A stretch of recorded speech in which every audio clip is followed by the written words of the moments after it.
حضرت عمر کا زمانہ تھا، ایک نوجوان صحابی کا بیٹا مسجد جایا کرتا تھا، بڑا نیک تھا۔ ایک عورت اس کو اپنی طرف بلانے لگی، لبھانے لگی، نوجوان تھا۔ ایک دن دل آ ہی گیا بی بی پہ، عشاء کی نماز پڑھ کے اس کے گھر کی طرف جا رہا تھا کہ کسی قاری صاحب نے آیت پڑھ دی، ولی من خاف مقام ربہ جنتان، جو اللہ کے سامنے کھڑے ہونے سے ڈرے گا رب 2 جنتیں عطا کرے۔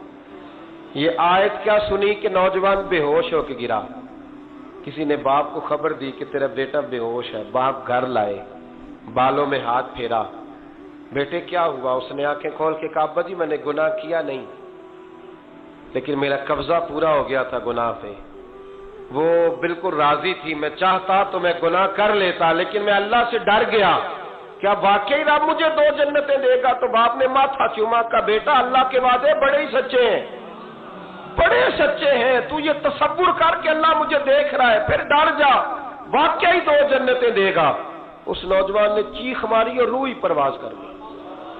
رات کو جنازہ پڑا، دفن کر دیا، صبح حضرت عمر آئے، فرمایا اتنا نیک نوجوان تھا تو مجھے کیوں نہیں بتایا؟ میں اس کے غسل میں شریک ہوتا، کفن میں شریک ہوتا، میں جنازہ پڑھاتا۔ حضور بس رات دیر ہو گئی، دفن کر دیا۔ امام سیوطی نے لکھا، ابن کثیر نے لکھا، ابن عساکر نے لکھا، حضرت جناب عمر فاروق فرمانے لگے مجھے بتاؤ تو صحیح اس کی قبر کہاں ہے؟ نیک ہو کوئی بندہ تو قبر پہ جانا چاہیے۔ فرمایا بتاؤ قبر کہاں ہے؟ حضرت عمر کو قبر پہ لے گئے تو سیدنا فاروق اعظم قبر پر کھڑے ہو کے فرمانے لگے نوجوان مجھے امید ہے اللہ نے تجھے 2 جنتیں دی ہوں گی۔ حضرت عمر کہتے ہیں مجھے اللہ کی قسم قبر کے اندر سے بول پڑا،